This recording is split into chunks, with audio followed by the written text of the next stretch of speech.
everybody, Jai Shri Krishna. Happy New Year! How are you all doing this New Year? Have you guys made any resolutions?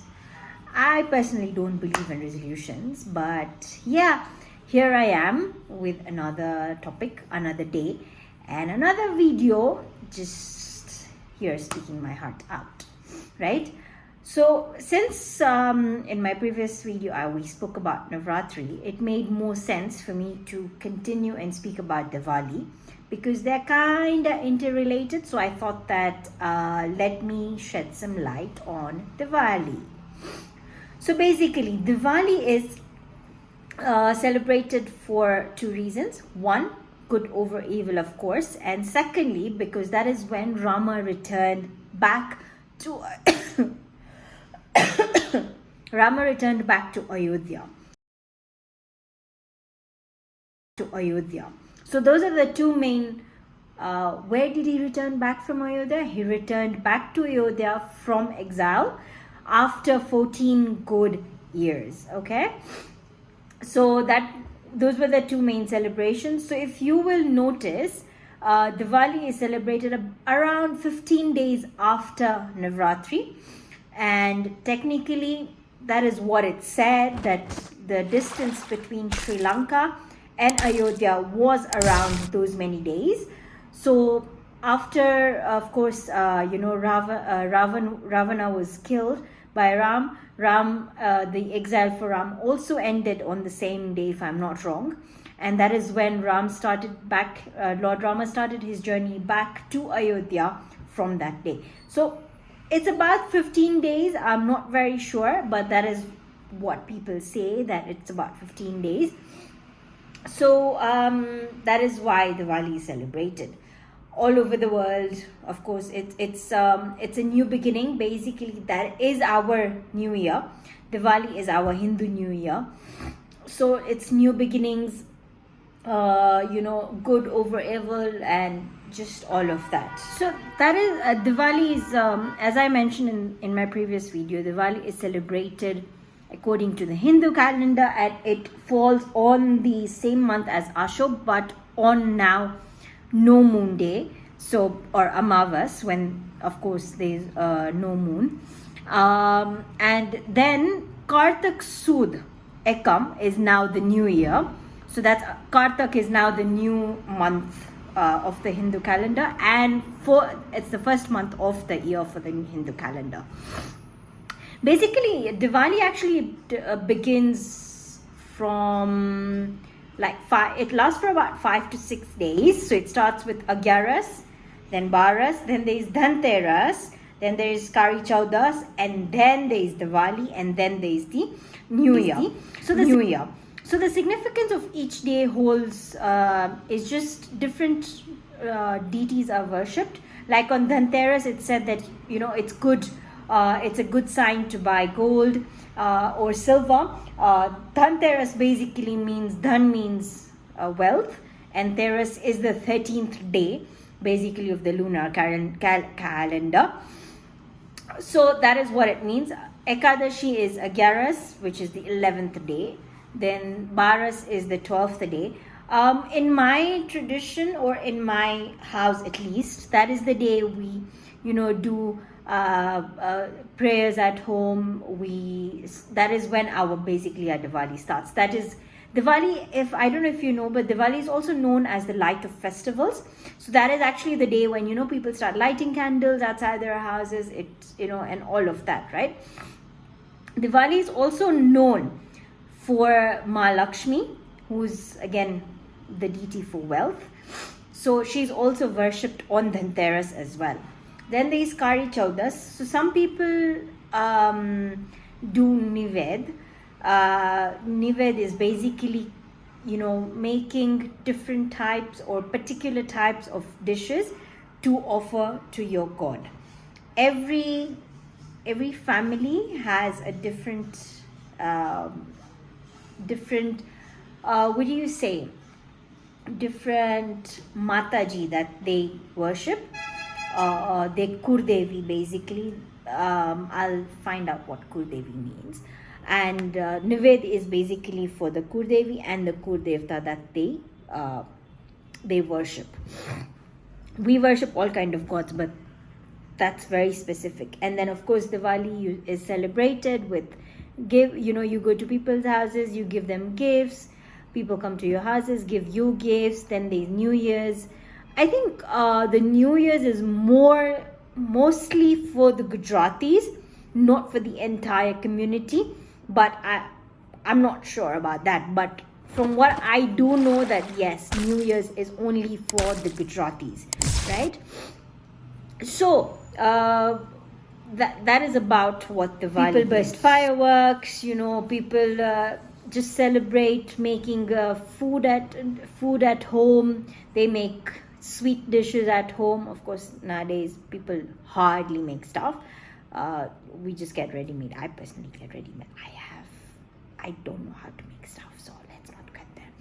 But that is what people do. So yeah, that's basically what Diwali is. So to give you a bit of background of why, yeah. So Lord Rama was actually sent on Vanvas, technically translates to exile, but Vanvas, if you break down the two words, Van means the forest and Vas means residence.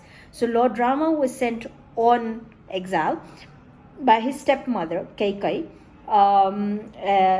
Not really his stepmother, but his stepmother told Lord Rama's father, who was the king at the time of Ayodhya, King Dashrath.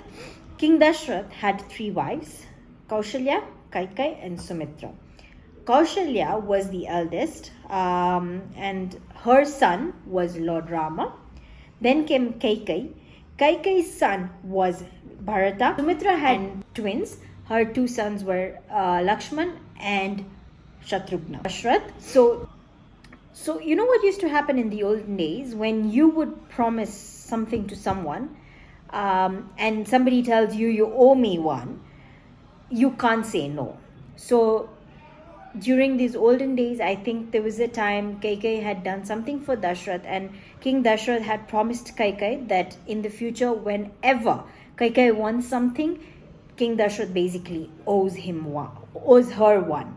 So when King Dashrath declared Lord Rama, his eldest son, the next king of Ayodhya, Kaikai, who got mad or just upset that why not her son, and then she was more of instigated by her maid Manthara, who Manthara actually told Kaikai and instigated her that Lord Rama should be sent on exile, so as to make her son Bharat the king of Ayodhya. So that was actually the reason why Rama was sent on exile by King Dashrath. And of course, King Dashrath could not say no because he owed her one, and there was no way he would have gone back on his word.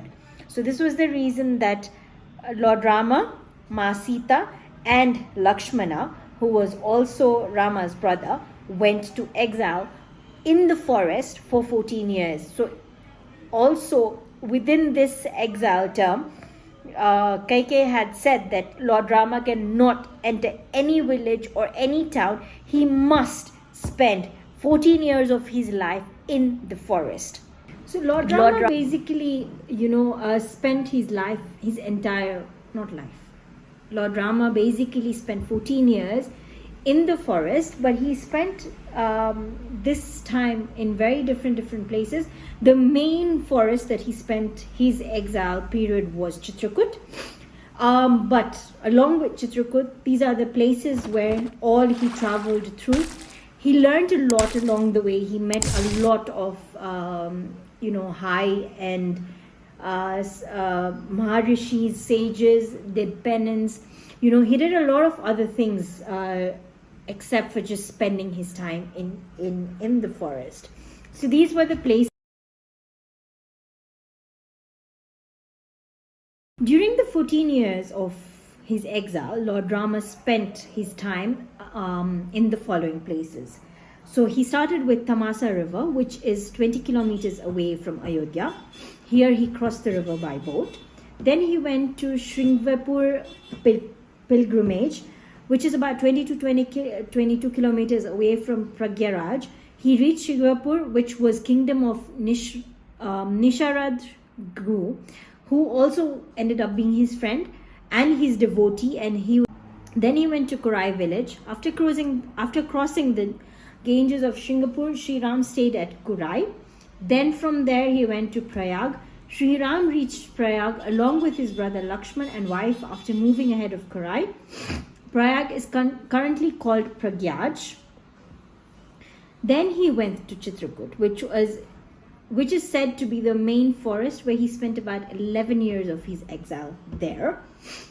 Lord Sri Ram crossed the Yamuna river near Prayag Sangam and then reached Chitrakoot. Chitrakoot is that place India rules from here by taking Ram's feet and keeping his feet. Then he went to Satna. Near Chitrakoot there was an ashram of Atri Rishi located in Satna, which is in Madhya Pradesh. Then he went to Dandyakarnya. After leaving Chitrakoot, Sri Ram reached the dense forest. Actually, this was his exile. This forest was called Dandyakarnya in those days. Dandyakarnya was consisting of some areas of Madhya Pradesh, Chhattisgarh and Maharashtra. Then from there he went to Panchvati, Nashik. After staying in the ashrams of sages in Dandyakarnaya, Sri Ram went to the ashram of Agastya Muni. This ashram is located in the Panchvati area of Nashik, which is situated on the banks of Godavari river. Beautiful description of the Panchvati is found in Valmiki Ramayana. Then he went to Sarva Tirtha. Ravana abducted Sita and killed Jatayu only after killing Shurpankha, Marich and Khar and Dushasan in Nashik area. Lakshman Rekha was on this pilgrimage. So basically, what was Lakshman Rekha? So when they reached this place, Sita Ma saw a golden deer, which she wanted dearly. So she told Rama to go and get it. Of course, it was not a real deer. This was Ravana's doing.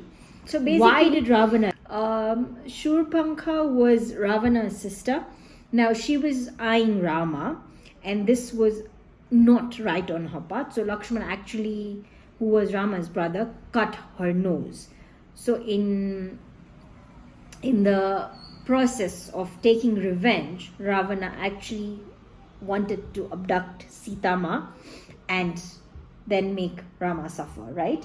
So this was what was the Lakshman Rekha. So when Rama went on to get the deer for Sita Ma, Lakshmana was left behind with Sita Ma by Lord Rama, and Lord Rama told Lakshman to take care of Sita.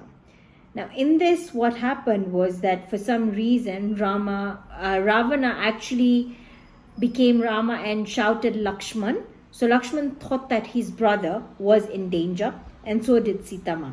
So Sita Ma ordered Lakshman to actually go and save and see if his brother was okay. But here was the thing. Lakshmana drew a line which he told Sita Ma clearly not to cross, and that line or that area was called the Lakshman Rekha. However, when Ravana did come in, so this is the time when Ravan became Rishi and came to ask for food from Sita Ma. But she didn't cross the line, but somehow Ravana convinced her to cross the line, and that is when Sita Ma was abducted. So that is actually what the Lakshman Rekha is. From there, they went to Paranshala, which is located in Badchalam, district of Andhra Pradesh. Then from there they went to Tugna Bhadra. After Sarvitha and Paranshala, Sri Ram and Lakshman reached the region of Tungabhadra and Kaveri rivers in search for Sita. From there they went to Shabri's ashram. Crossing the Tungabhadra and Kaveri rivers, Sri Rama and Lakshman go in search of Sita. On the way, he also visited Shabri ashram near Pampa river, which is now situated in Kerala. From there, he went to Rishimukh mountain. Crossing Malaya mountain and Sandalwood forest, they moved towards Rishimukh mountain. Here he met Hanuman and Sugriv, saw Sita's ornaments, and Sri Ram killed Bali. for, of course, to understand the full Ramayana, somebody would have to definitely watch the Ramayana. I have watched it, I think, about 2 times, but I don't remember everything so perfectly. I will drop in the link that I watched it on here on YouTube in my description. So if you do get a chance, it's really a nice and a beautifully, depicted Ramayana to watch. I will definitely drop in the link here. So from there they went to Kotkarai. After meeting Hanuman and Sugriv, Sri Ram formed monkey army and headed towards Lanka. Tamil Nadu has a long coastline which extends for about 1,000 kilometers. Then he went Rameshwaram. Rameshwaram beach is a calm beach and the shallow water here is ideal for swimming and sunbathing. Rameshwaram is a Hindu pilgrimage center. According to the epic Ramayana, Lord Rama worshipped Lord Shiva here before marching on Lanka. The Shivling on Rameshwaram is the Shivling established by Sri Ram. Then he went to Dhanushkodi. According to Valmiki Ramayana, after searching for 3 days, Sri Ram found a place in the sea in front of Rameshwaram from where Sri Lanka can be easily reached. He decided to rebuild from that place to Lanka with the help of Nal and Neel. Then he went to Nuvara Elia mountain range. According to Valmiki Ramayana, Ravana's palace in the middle of Sri Lanka. So this is basically where the places he visited, which are about 17 places during his 14 years of exile. So after the 14 years of exile, of course, Bharat didn't take up the throne. He only merely took care of the kingdom while his brother was in exile. The 4 brothers had so much of bond and love and respect for each other that they would have done anything for each other. I think Ramayana really depicts and shows how bonds are supposed to be, how family is supposed to be, which I just feel is so lost nowadays, right? But Ramayana is one of those, you can watch multiple times, and I think I can still watch it. It's about, I don't remember how many episodes there are, but I have dropped the link in the description, so have a look at it if you ever get a chance. If you understand Hindi, well and good. If not, there are subtitles. But yeah, this was the story of Ramayana, Diwali, why Diwali is celebrated. So after 14 years, Lord Rama comes back to his kingdom to take charge and becomes the king. And that is the day that, Ayodhya celebrates, Lord Rama's victory over Ravana as well. Did you know that the temple in Ayodhya for Sri Ram was built again after how many years? So basically the temple in Ayodhya was actually built was initially demolished during the Mughal era, and now after 32 years, finally, under the Prime Minister Shri Narendra Modi, the temple was rebuilt. Lord Rama was given back his land, and a beautiful temple, I hope I get to visit it someday, was built and opened last year in, I think, January. It was the Swaroop or the Murti that is there of Lord Rama is just so beautiful. Just so beautiful. Even from the pictures, it looks so beautiful. I go to the temple, I hope, and it's my wish. So yeah, this was the story of Ramayana, Diwali, Lord Rama. I hope I gave you all some insight, and I hope you enjoyed it. And till then, bye-bye. Aujo, see you. And by the way, if you like the video, please like, share, and subscribe. Do subscribe. There's a lot coming in this year. I have a lot of things that I've planned for this year, but let's see how it goes. So till then, bye bye. Avjo.